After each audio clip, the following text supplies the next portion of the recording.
First-time gun buyers, there are quite a few of you over the past year or so.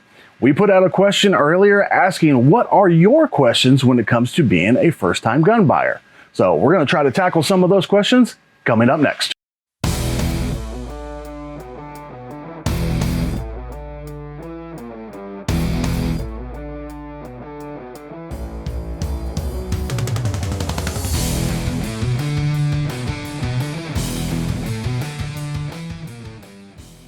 Hey everybody, Mike here from CMMG, and as I stated just a moment ago, today I'm going to be trying to tackle some of your questions when it comes to being a first-time gun owner.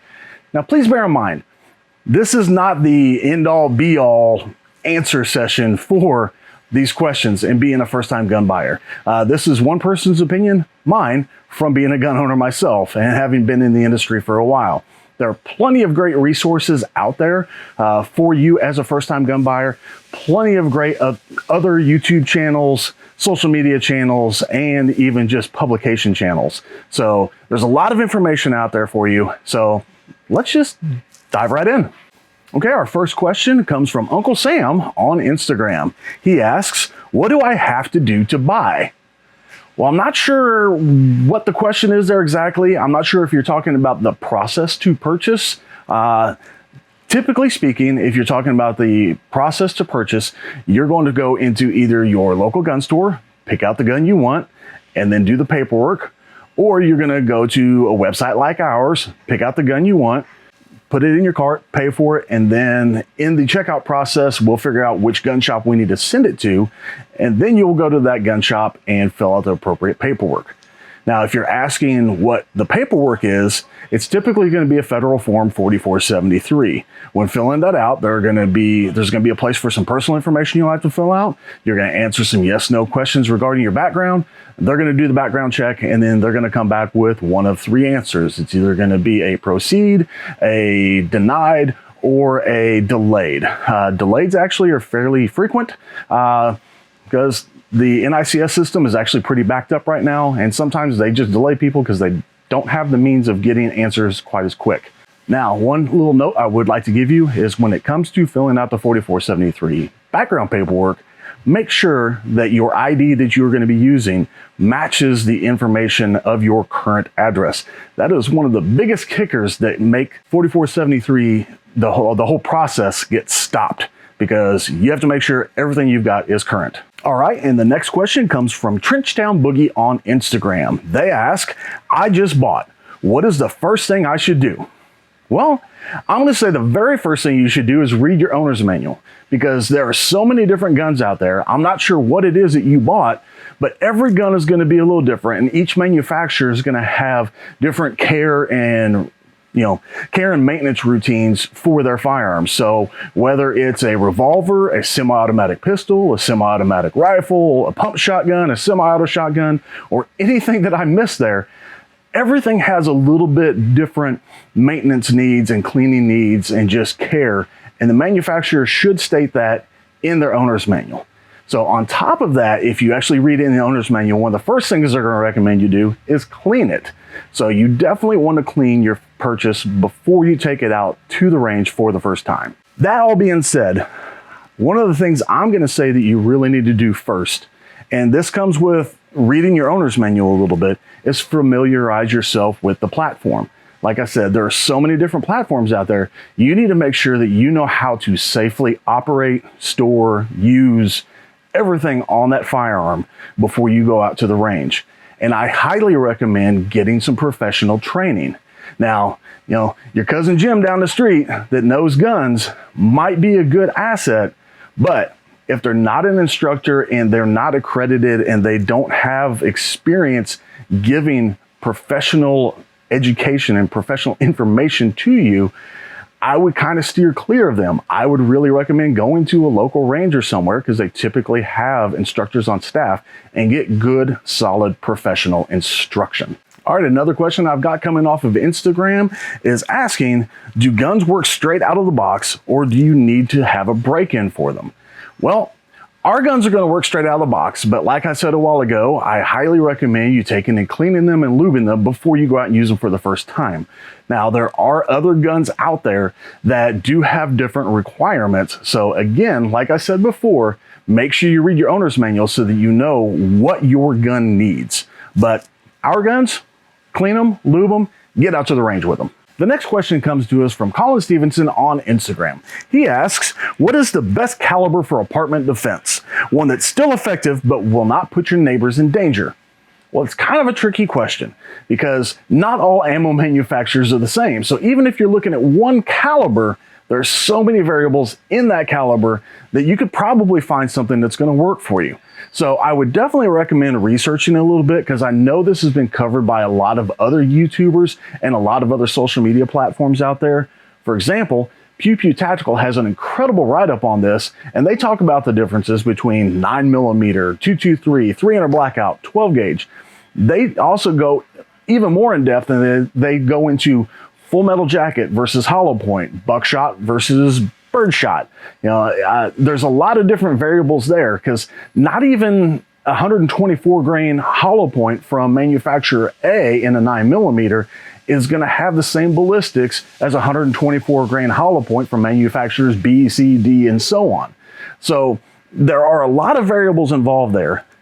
One of the things I'm definitely going to say to do, and this is definitely not caliber related, it is no matter what, if you take only one thing from what I had to say here, do not use full metal jacket.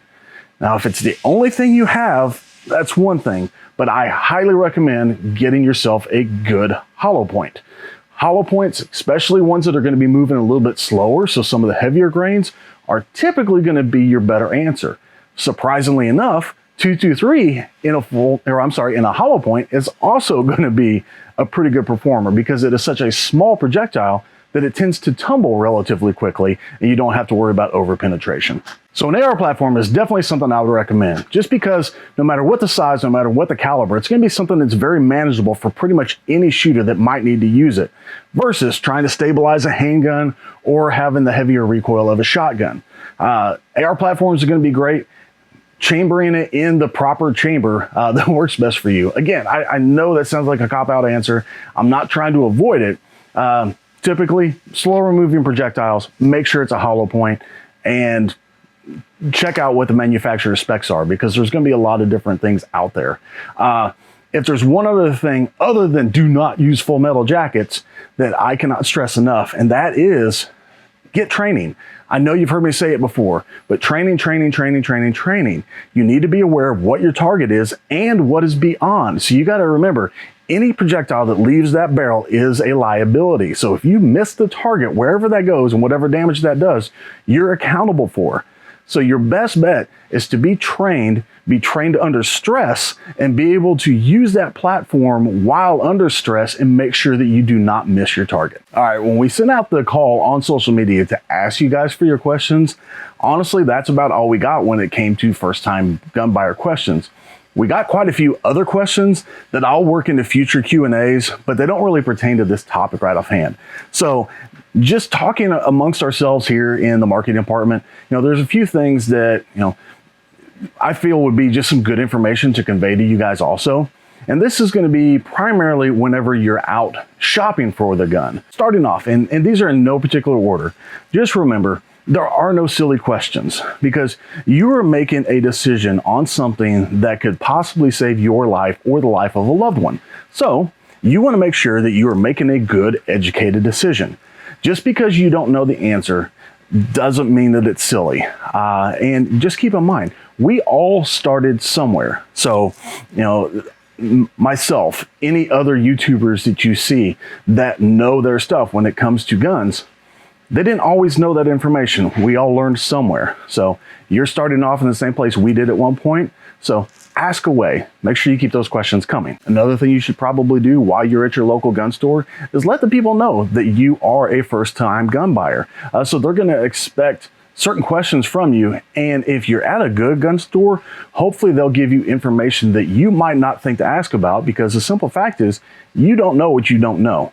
So they might be able to steer you in the direction, or at least ask you questions to be able to get you steered in the right direction. Things like, what are you going to use this for? Is it going to be primarily for home defense, target shooting, competition? What's the situation behind it? Those should be questions they ask you if you don't come right out with that information. And then you're going to be able to answer those questions, and hopefully they're going to get you steered into a gun that fits you best. Speaking of whatever fits you best, just keep in mind that one of the most important things you want to have when it comes to buying a gun for the first time is you want the gun to be comfortable in your hands. You want to be able to have your user interface with that gun feel good.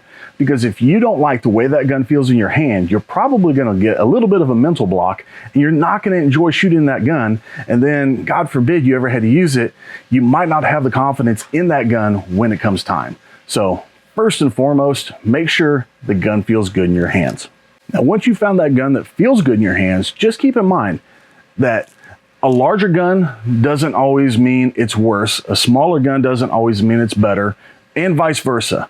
A lot of times if you go into certain gun shops and they just immediately say, hey, you need this new whiz bang because this is what everybody buys, I would probably have a red caution flag go up right there, because there is no such thing as a one-size-fits-all gun. There might be a popular gun that a lot of people like, but that doesn't mean it's always for you. So just because somebody's going to say a female might need a small gun because it's hideable in a purse or something, well, who's to say that's how the person's going to be carrying it? Who's to say that it's going to fit their hand right? There's so many variables in there. Nothing beats getting into the shop, getting your hands on the gun. And if you can go to a shop that has a range that you can try them, definitely do that, because you might be surprised the difference in recoil from a small gun to a big gun. Most bigger guns, they're bigger. They have a little bit more weight to them. They're going to be able to absorb some of that recoil, so you don't have to. The trade-off, bigger guns are less concealable. So it really kind of depends on what your application is. If you're looking for carrying, you got to find that happy balance. Okay, so say you've now found your gun and you've got it home.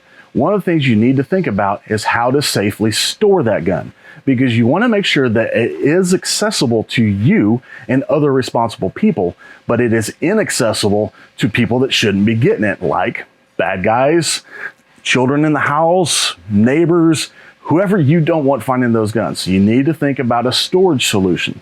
There are a lot of small gun safes that you can put by your bed, all the way up to room-sized behemoths that you can put your entire arsenal into. So just keep in mind, you want to make sure that you have safe storage. You don't want it just laying around and easily accessible. You don't want it just sitting in the passenger seat of your car or on your dash where anybody can see it, because in a car, somebody sees that, they might try to break out a window, and now you've just given a possible criminal, well, they probably are a criminal if they just broke out your window for it, a firearm. So make sure you store it where it's accessible to you and responsible people, but inaccessible to others. All right, everybody, that was just a real quick look at some of the questions you guys submitted around first-time gun buyers and first-time gun owners.